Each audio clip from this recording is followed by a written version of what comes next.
Bună ziua, dragii mei! Astăzi noi începem să facem flori din pănușă de porumb. Astăzi o să facem două feluri de trandafiri.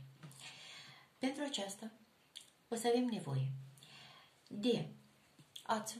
Ața am luat-o, e așa o culoare ca să nu bată tare la ochi, ca să fie apropiată de culoarea pănușelor. O să avem nevoie de un ac, iată, mi-am pus așa un ac ca să nu-l pierd. Un ac așa mai grosuț, cu urechiușa mare, ca să pot lucra. O să avem nevoie de niște discuri de vată, farfică și o pinzetă. Acestea sunt toate lucrurile care avem nevoie astăzi pentru lecția de astăzi. Și în afară de aceasta, nu numai decât, dacă avem de făcut flori din pănușă, avem nevoie de pănușă. Eu mi-am pus niște pănușă, le-am pus pur și simplu în apă rece, ele au stat vreo 5 minute și ele sunt gata acum de lucru. Pănușele sunt diferite. Sunt mai lungi, mai scurte, sunt făcute așa deodată, așa cum au crescut ele. Vedeți, în untru aici creștea porumbul.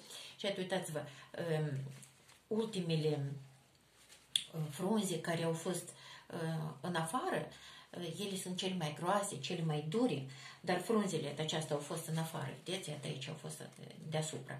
Ele sunt cele mai dure, dar înăuntru, frunzele dinăuntru, ele sunt mai subțiri. În dependență de grosimea frunzelor, în dependență de aceea cum ele s-au rupt la noi, sunt mai late, sunt mai înguste, noi o să le selectăm, o să le alegem și cu dânsele o să le lucrăm cu toate. Cu aceste frunzulițe, cu toate, noi o să facem ceva. Iată, de la început, eu îmi iau, iată așa, o bucată, așa, câteva frunzulițe care sunt prinse de codiță, așa cum au crescut ele în natură. Acum eu nu le tai, dar vă lămuresc pur și simplu. Iată, din aceste frunzulițe, toți poate de făcut, iată așa, o floare. Vedeți, eu, pur și simplu, pe codița pe care a crescut, iată aceasta, eu am tăiat frunzulițele, iată așa le-am tăiat, pur și simplu le-am lăsat undeva vreo 4 cm, așa, le-am tăiat și pe urmă le-am frezat cu farfică ca să fie mai rotungite fiecare petală. După aceea, aici înăuntru se toarnă, chiar se toarnă așa un pic de clei pe va și se pune un pic de ardei negru. Da? Și iată se primește așa o floare. Sigur că totul este de acum la fantezia voastră. Voi puteți altceva să inventați, puneți niște petricele mărunte, să puneți altceva. În orice caz, aceasta este ca o idee. După aceasta, de acum voi îl frezați cât vă trebuie, tot depinde de compoziția voastră, unde să o puneți și acolo puneți floarea asta. Această frunză de acum eu v-am arătat, eu nu mai tai, dar eu am să selectez frunzulițele de pe această frunză, de pe acest picioruș și am să le rup, iată, în așa fel. Aceste frunzulițe eu de acum am să le pot folosi. Cu toate că îmi pare rău că ele așa de frumos aici cresc, dar eu de acum le folosesc pentru a face diferite flori. Pentru primul fel de floare, iată acest trandafir. Noi începem cu acest trandafir. Toate florile trebuie să fie făcute cu acuratețe, nu vă grăbiți, fiecare formă trebuie să o prelucrați în așa fel ca ea să arate foarte frumos. Și atunci începem a selecta. Bucățile mai înguste le punem aparte, partea de frunză care este mai lată o punem aparte. Iată aici sunt mai înguste, eu le pun pentru alte însărcinări. Acele mai late am să le folosesc acum. Și iată eu iau două frunzulițe, iată așa, mie este o să-mi ajungă pentru floare. Iată aceste două, mie o să-mi ajungă pentru o floare. Asta de cum ai rupt în jumate, eu o rup în jumate. Așa și să fie. Nu nimic. Aceste frunze, aici unde este cel mai gros, vedeți aici este o parte unde se ține de codiță. Iată acest lucru eu o frezez ca să nu mă încurce. Iată acest lucru eu, marginea asta, îngroșătura asta, eu o tai. În cazul de față eu n-am nevoie de ea. Și iată mi le pun în față. Iată, vedeți, am așa 3 bucăți de frunze, da? Ca să fac un pic de economie, eu am să le tai în jumătate, pentru că eu n-am nevoie acum de flori mari. la mine florile nu o să fie foarte mari. Pentru că și coronița pe care vreau să o decorez nu o să fie foarte mare. Acum, pentru acest lucru, ca să încep, îmi iau un disc. Acest disc am să-l tai în bucăți. E că eu am tăiat așa o bucată. Din acest disc rotund, eu am să fac un pătrat. Iată așa. Nu tai vafică. Și acum iarăși tai niște fâșii. Iată așa fâșii. Iată, eu mi-am tăiat niște bucățele de disc de vată. Acum îmi iau cea mai, e probabil că asta, mai mijlocie. Frunzele de porumb au față și spate. Partea din spate este mai lunicoasă, mai lucitoare. Partea din față are niște dungulițe, așa, are un fel de factură. Eu pun cu factura în afară. Și iată, mi-am pus așa, bucata asta mai bine o rup, și îmi iau o bucată de disc de vată și îmi pun aici ea la mijloc. Și iată aici unde a ajuns discul, un doi. În așa fel ca discul acesta să nimerească aici, ca frunzulițe, fiecare petală să aibă volum. Că dacă n-am spune asta, ea se primește plată și nu arată frumos trandafirul. Iată, mi-am pus aici discul și acum încep arăti în formă de trandafir. Știți, înăuntru, petala dinăuntru, în genere se poate chiar iată în așa fel, ca așa. Așa și așa. Iată așa am făcut prima petală. Și acum o mai îndoi încoace și încoace. Asta o să fie prima petală, centrul trandafirului.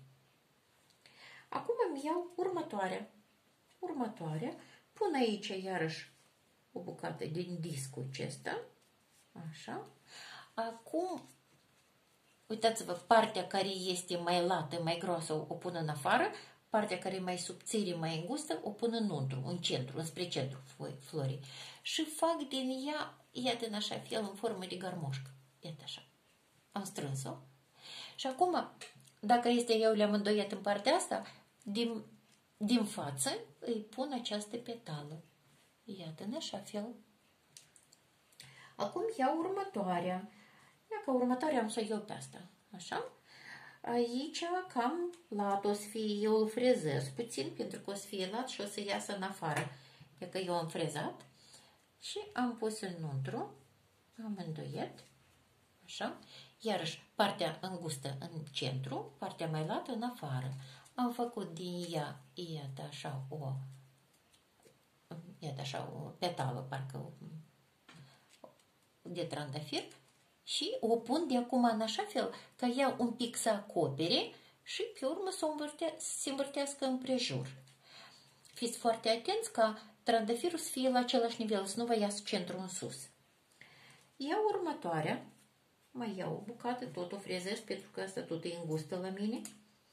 O pun aici, un, doi, pot să o pun un pic mai jos, iată așa, un, doi, și iarăși fac gărmoșcă, partea din față este mi s-a dus în jos, iată așa, un, doi, mai marginea să fie întotdeauna voluminoasă.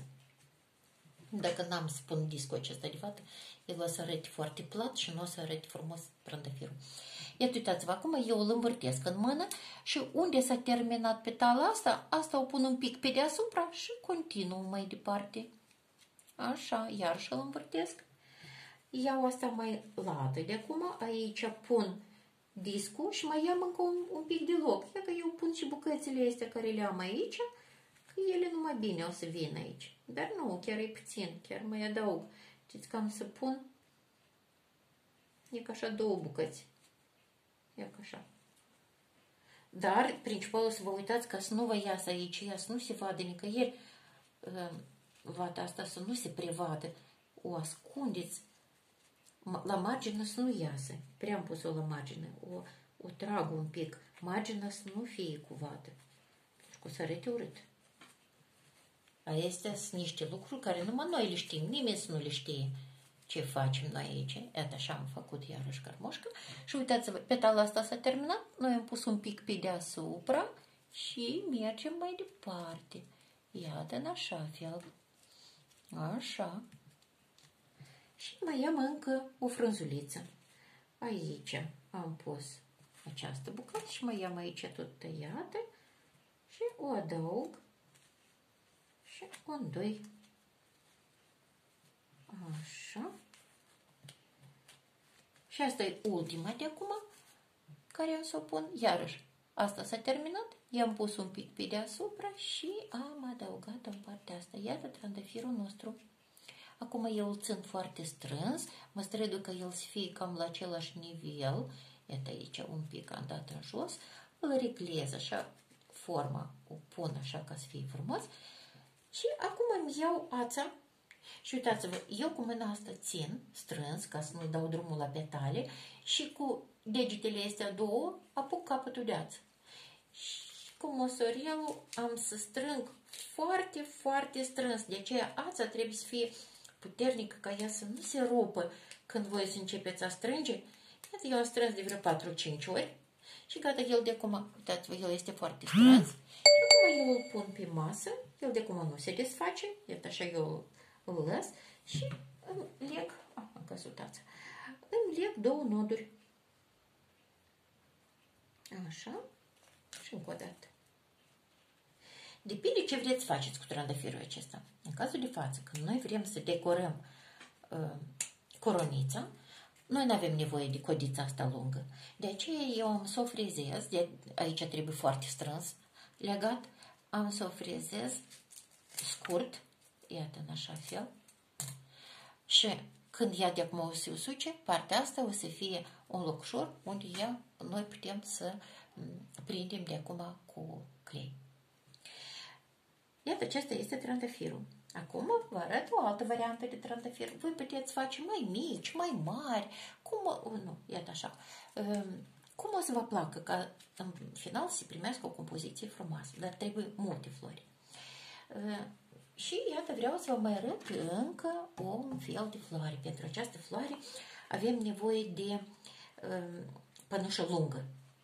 Cu cât mai lungă, cu atât mai frumos, cu atât mai ușor pentru voi o să fie. Eu am tăiat marginea asta care a fost foarte groasă și îmi iau de aici, iată așa, două fâșii. Dacă voi le aveți, nu trebuie să rupeți. Pur și simplu, la mine de acum nu mai erau așa lungi și de aceea am rupt una întreagă. Dar când se rupe, ați atras atenție, eu am luat, m-am apăsat la mijloc și am tras și se rupe. Nu trebuie să o tăieți cu farfica. Și iată, eu am luat două fâșii. Am pus vârfurile la aceste fâșii, le-am pus la 45 de grade una peste alta, cu fața în sus. Nu cu fața în jos, dar cu fața în sus. Acum, uitați-vă, fiți foarte atenți. Dacă ceva nu o să vă fie clar, voi întoarceți video înapoi și vă uitați de mai multe ori. Am îndoiet prima, după marginea la... am îndoiet a doua, după marginea la prima. Pe urmă, prima o îndoi după marginea la a doua. Învârtesc în mână, așa, următoarea se îndoaie după margine, următoarea se îndoaie iarăși după margine și se primește așa un arc. Acest arc, cu mâna stângă, eu încep să-l rotesc, dar eu îl rotesc în formă de con. Asta e cel mai important. Dacă o să-l rotiți în formă de cilindru, o să se primească urât. Dar eu îl rotesc în formă de con. Și iată așa, de la început nu o să vă iasă, dar să știți că dacă o să încercați mai multe ori, numai decât o să vă se primească foarte frumos. Iată așa, aici iarăși continuu, aici iarăși continuu și mai departe o rotesc, aici cu degetul o apăs că ea periodic o să-mi iasă centru, el se ridică parcă în sus. Iată așa, așa. Asta iarăși am îndoiet-o și iată trandafirul nostru. Iată trandafirul nostru. Și acum avem nevoie de pensetă. Cu penseta eu apuc centrul acesta și îl mai rotesc atât de mult cât am nevoie. Eu o corectez, îi îndrept forma în așa fel ca să fie o asemănare cu forma trandafirului. Vedeți că eu am rotit-o și am lăsat de acum gata, aici îmi place. Acum, partea asta eu o țin, nu-i dau drumul, vedeți? Iată așa. Și îmi iau un ac. Acul meu trebuia să aibă un nodișor, adică nu acul, dar ața trebuia să aibă un nodișor. Nodișorul eu îl fac mare, mai voluminos, ca să nu treacă prin pănușă. Și acum, încă un pic să o rotesc centru. Așa, ia că așa l-am rotit.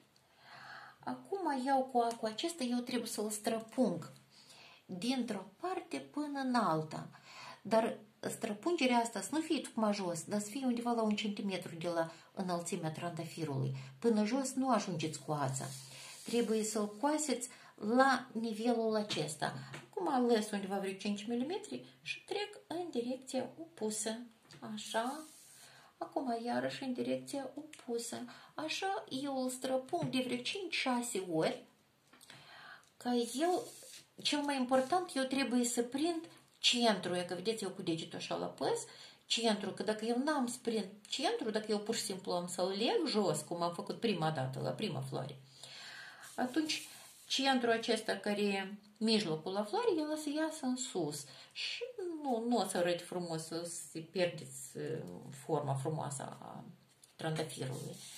Și iată, în așa fel, eu de câteva ori am trecut așa cu acum. Iată așa. Acum nici nu trebuie nod, nimic. Și am tăiat ața. Și iată, el e cusut. Iată, vedeți, la nivelul acesta, el este cusut. Acum eu iau marginea asta de jos și o frizez. Iată, eu am tăiat-o și el are de acum un picioruș, unde el o să fie prins. Și iată, a doilea trandafir. Iată, eu îl corectez. Iată așa. Și iată trandafirul meu. Iată așa, când o să faceți mai multe flori, pe urmă de acum o să începem a decora. Acestea sunt 2 feluri de flori. Următoare, chiar 3. Următoarele o să fie la următoarea lecție.